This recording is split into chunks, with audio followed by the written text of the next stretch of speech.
Хэдхэн сарын өмнө ерөнхийлөгч Хүрс Үхийг хятадаар яриулсан хуурамч видео цацагдсан. Ялгахын арга байхгүй. Тэгвэл удахгүй болох сонгуулиар хэн нэгний дүрсийг ашиглан юу ч гэж яриулж болцсохгүй гэх болгоомжлол байна. Согтуу юм шиг яриулж болдог. Үнэн дээр телевизэд өгсөн ярилцлагыг нь удаашруулчихсан хэрэг. Тэгвэл энэ мэт хуурамч видеог хэрхэн таних вэ? Хуурамч мэдээлэл ихэнхдээ хүний сэтгэлийг ихээр хөдөлгөж ямар ч бодолгүйгээр шууд ширлүүлэх тийм зорилготой байдаг.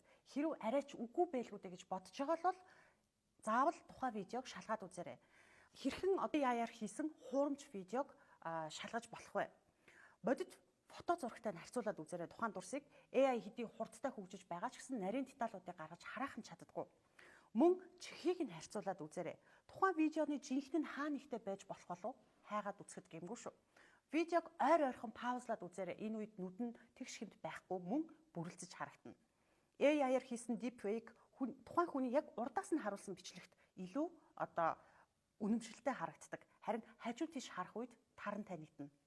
Ерөнхийдөө нэг л зүйлийг та бүхэнд сануулхад ямар нэгэн видеог, ямар нэгэн мэдээллийг шеэрлэхээс өмнө л бод бас шалгаарай.